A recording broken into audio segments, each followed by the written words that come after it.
In the United States this week, it's Memorial Day. It's a day we remember those service members who gave their life. We have a special guest. While I celebrate Major General Gregg Martin, I'm so glad that he's not among the dead we remember. I'll let General Martin tell his story, and it's a powerful one. What I want to do is frame the lives that he is impacting on podcast interviews, the lives he's saving by sharing his real life story from his book, The Bipolar General, My Forever War with Mental Illness. You see, at Interview Valet, our mission is to personally introduce inspiring thought leaders to millions of people they could serve for the benefit of all.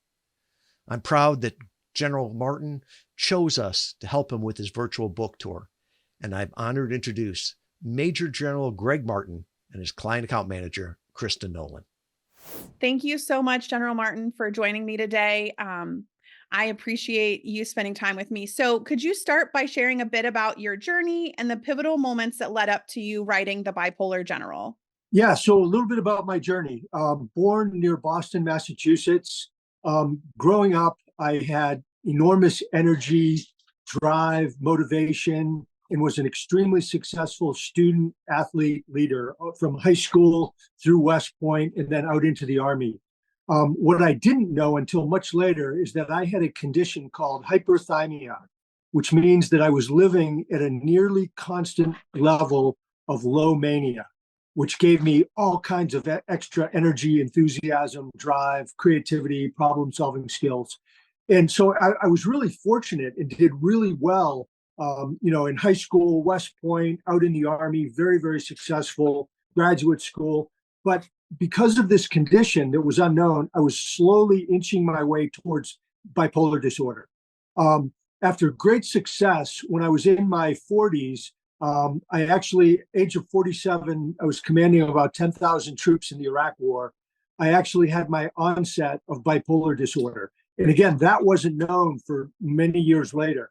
But essentially, my genetic predisposition for bipolar disorder was triggered by the intense stress, thrill, euphoria of combat.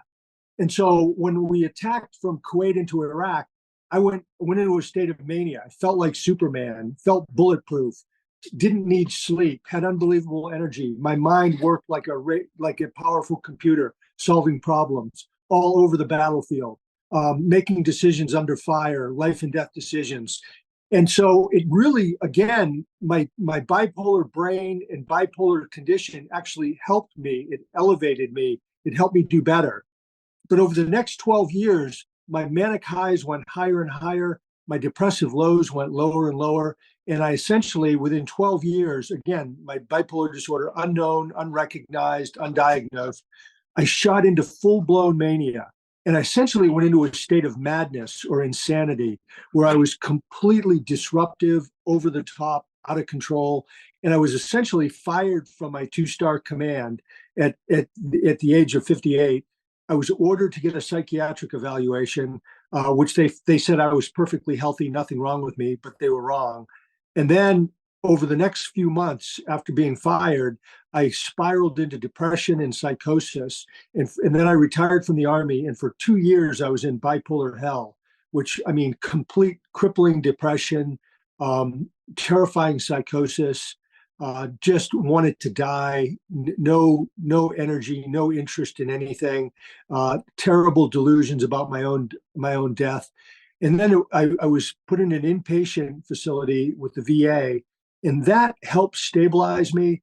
But it wasn't until 6 months later, in the fall of 2016, that I was prescribed lithium, which was the game changer for me, that really halted my decline into bipolar hell and helped me begin the road to recovery.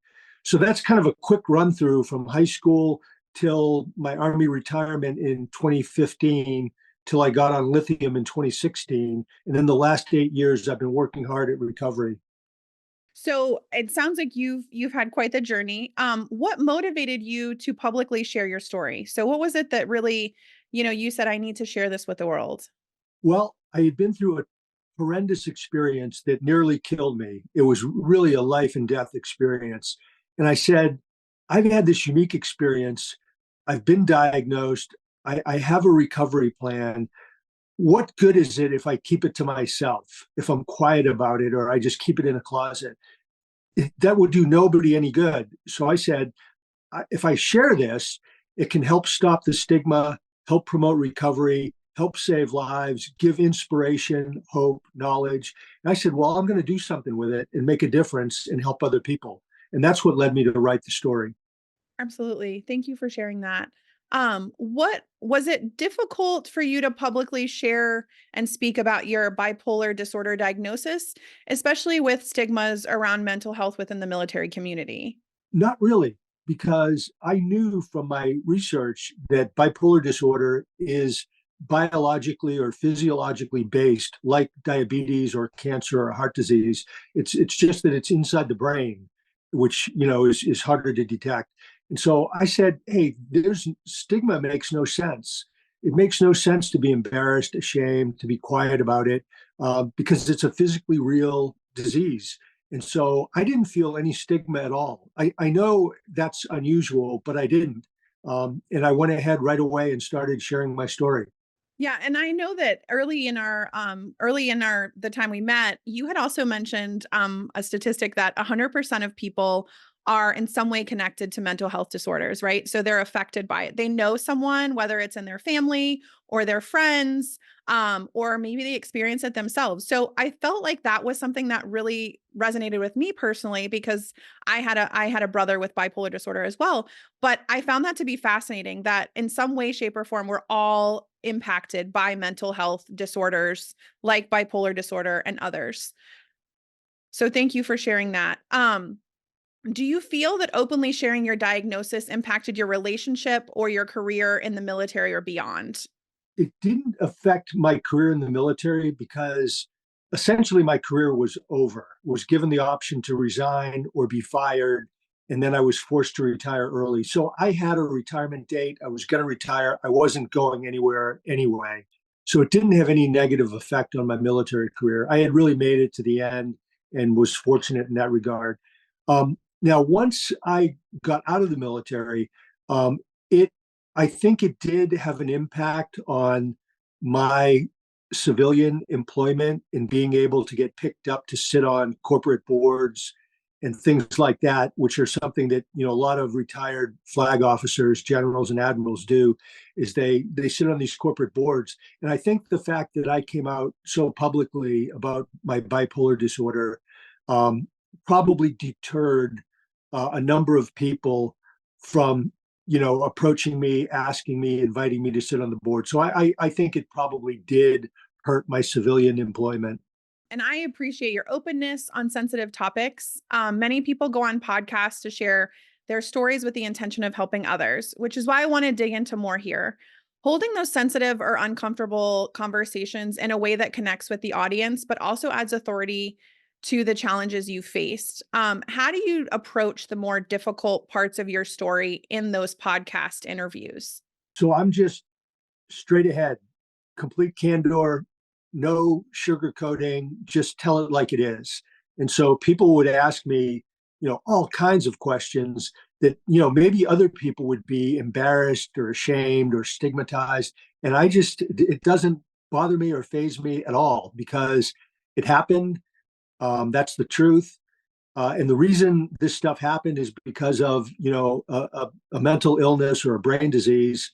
And so I don't feel any qualms or shame or embarrassment about answering anything completely honestly. Your story will likely and has likely impacted other people and helped them. So I think that's great. So podcasts are a different format than being face to face. How do you prepare to tell your story in a way that's both engaging and authentic during these interviews where people may only hear you versus see you? Well, I think it's really important to have mastery of your story.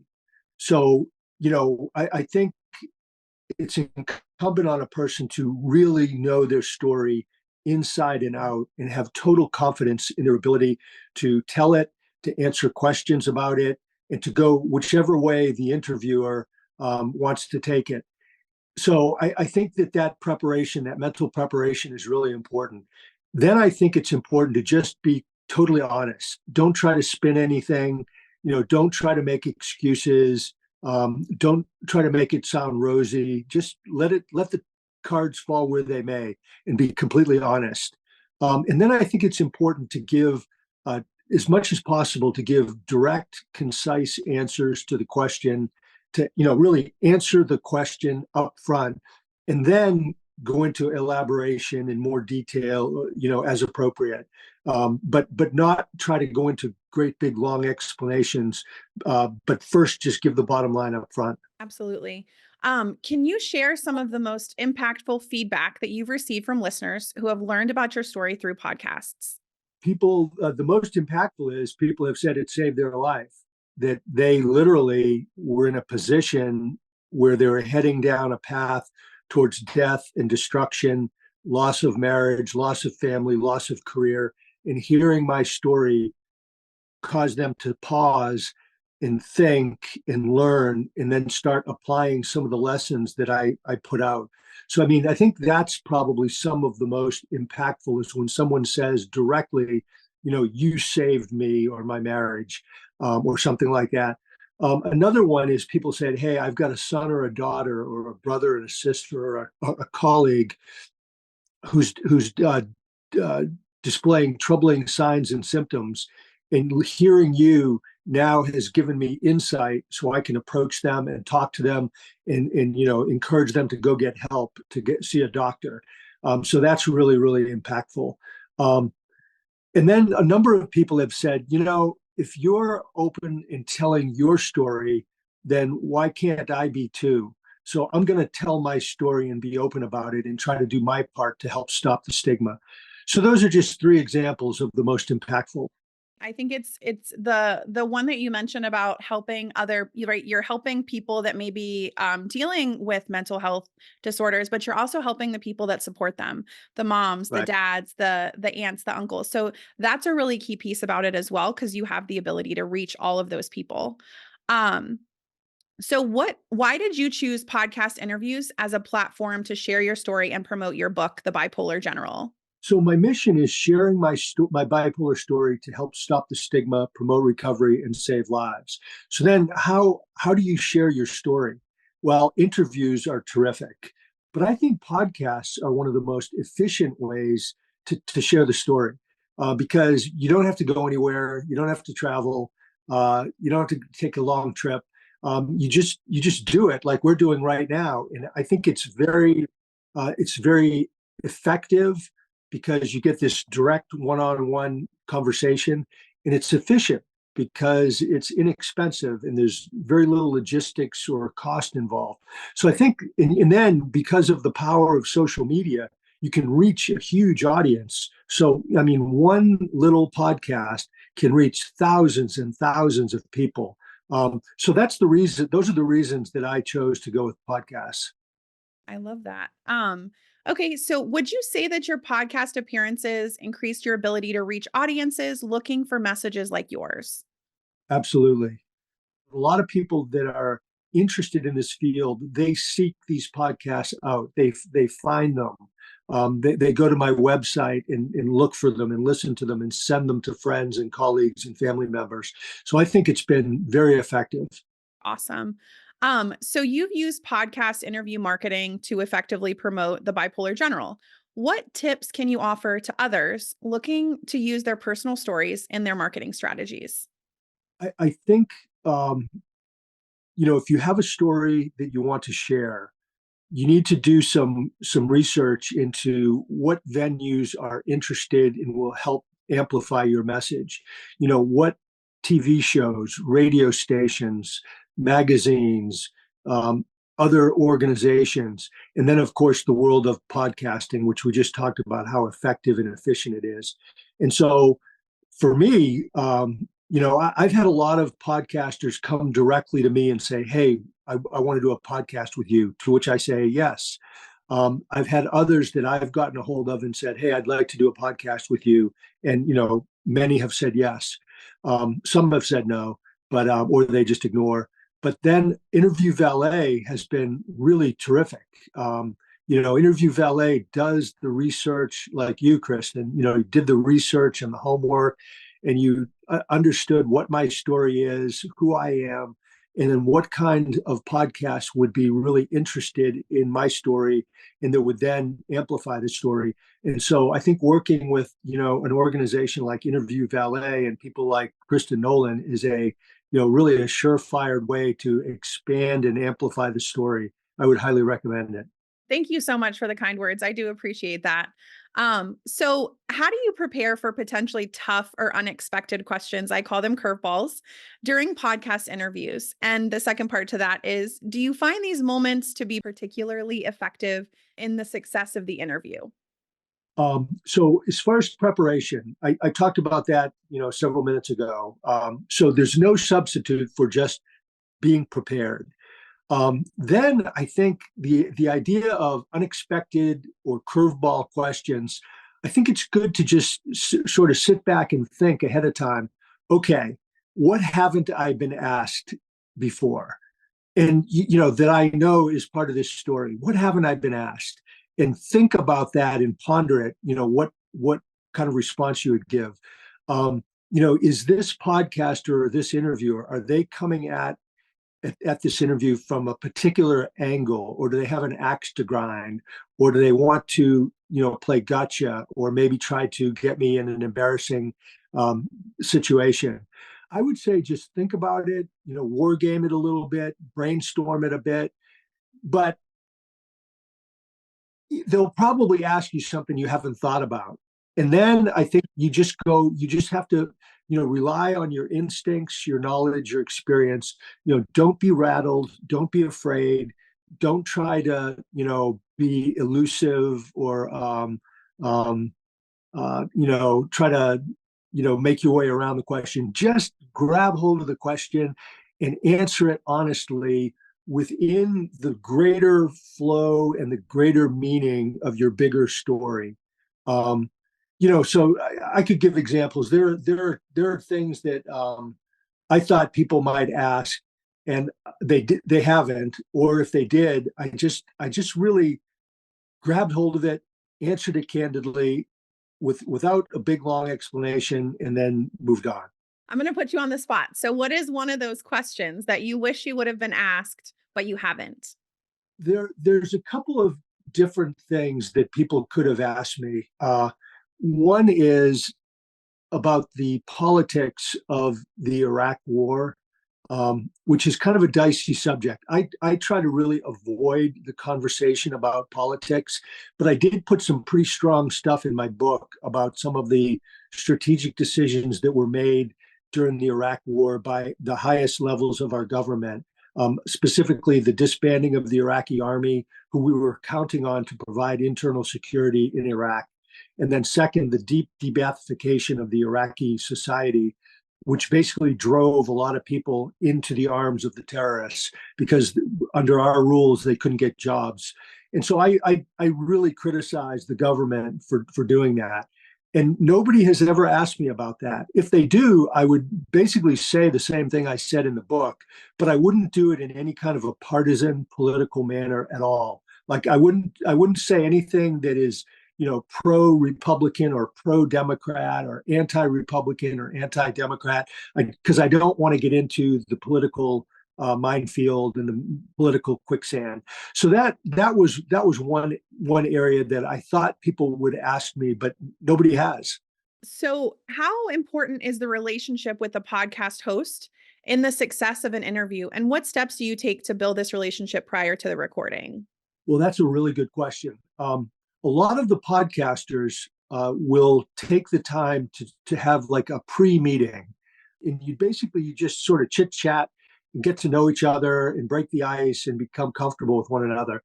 I think the podcasters who do that are really good. They're kind of a cut above because they're taking that extra time to break the ice, to get comfortable, to develop a rapport.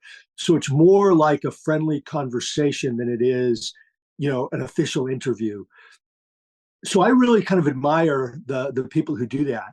Now, you could say, well, why don't you do that yourself, Gregg? Just why don't you take the initiative to reach out and do it? Well, because I'm really busy, and I don't. So I don't think I've ever tried to set up a pre-conversation the way a lot of the podcasters do. Again, I applaud the ones who do that. I think it makes for a better interview. It just takes a little bit of extra time and effort, but it's well worth it. Absolutely. I explain it to a lot of my clients as studying for a test, right? You don't just go in and take the test. You study, you get acclimated with the information, and then once you go into the test, you're going to do way better because you're prepared ahead of time. Now that you're a pro at podcasting, what is the best piece of advice that you can give someone considering podcast interview marketing who may have a difficult message or story to share? Number one, be committed to getting your story out there and to amplifying it. And then be committed to the whole podcasting process. Finding Interview Valet has been great because, like I said, Kristen, you've been a great coach and a manager and a partner that has really helped me a lot. So I would tell people to get a partner like that, like Kristen. But more fundamentally, know your story. Be able to tell your story if you were only given one word to tell your story, what would it be? If you were given one sentence, what would it be? One paragraph, what would it be? If you had 1 minute, what would it be? And so really be able to articulate in confident, powerful means, be able to communicate that story so that if you're only given like an elevator speech, 1 minute, that you could get it across and it would be compelling, thorough, and convincing. And then, of course, a podcast typically will last, somewhere close to an hour. And so you have plenty more time. But the ability to, whatever the question is, to answer it concisely, powerfully, and in a convincing manner. So give that answer and then come and give more detail and more elaboration. I think those are some of the keys. And then as you're going through the podcast, it's really nice. Maybe have a pencil or paper by your side. And if you think of things that haven't been covered in the interview, just jot them down because there may be really important parts of your story that the interviewer didn't ask you about. And you want to make sure that you don't leave this interview without having touched on, a few key points. Because at the end, most podcasters would say, well, Kristen, is there anything else you'd like to say to our listeners? And there's your chance to just boom, boom, boom, nail those points that maybe didn't get asked in the specific questions. Perfect. Is there anything that you want to share along those lines of anything that we haven't gone over as we work to wrap this up as well? Thank you. I would just say that mental illness and mental health conditions affect or afflict 100% of the human population. About 25% are afflicted by it, meaning they have some sort of mental condition, and the other 75% are touched or affected by virtue of being family, friend, colleague, caregiver. And so everybody is touched. So this, Bipolar General, My Forever War with Mental Illness, it's a book for everybody, for everyone in the world.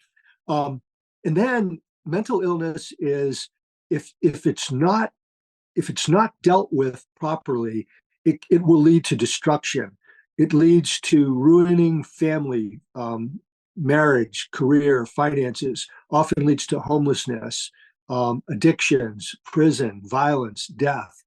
And so it's a path to destruction. But if you do get help, you can live a happy, healthy, purposeful life, and it's wonderful. So why don't more people get help? It's because of the stigma. And the stigma is based on ignorance and fear. And so it drives people into shame and embarrassment, and they hide and they don't want to go get help. They don't want anybody to think they're, crazy or, mentally ill. And that's a shame because a lot of people who could get help and get better don't, and they go down a path to destruction. So anyway, those are my final points. That's kind of a little bit of a synopsis of my main point on mental health. Yeah, I love that. Thank you so much for sharing. So as we wrap up today, where can our listeners find more information about you? The best source is my book. Bipolar General, My Forever War with Mental Illness. And it's available wherever books are sold. Probably the easiest place is to just go to Amazon and order it.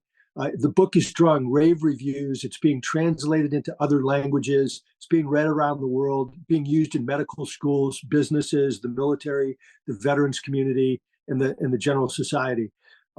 So that's number one, the book. Number two is my website, bipolargeneral.com.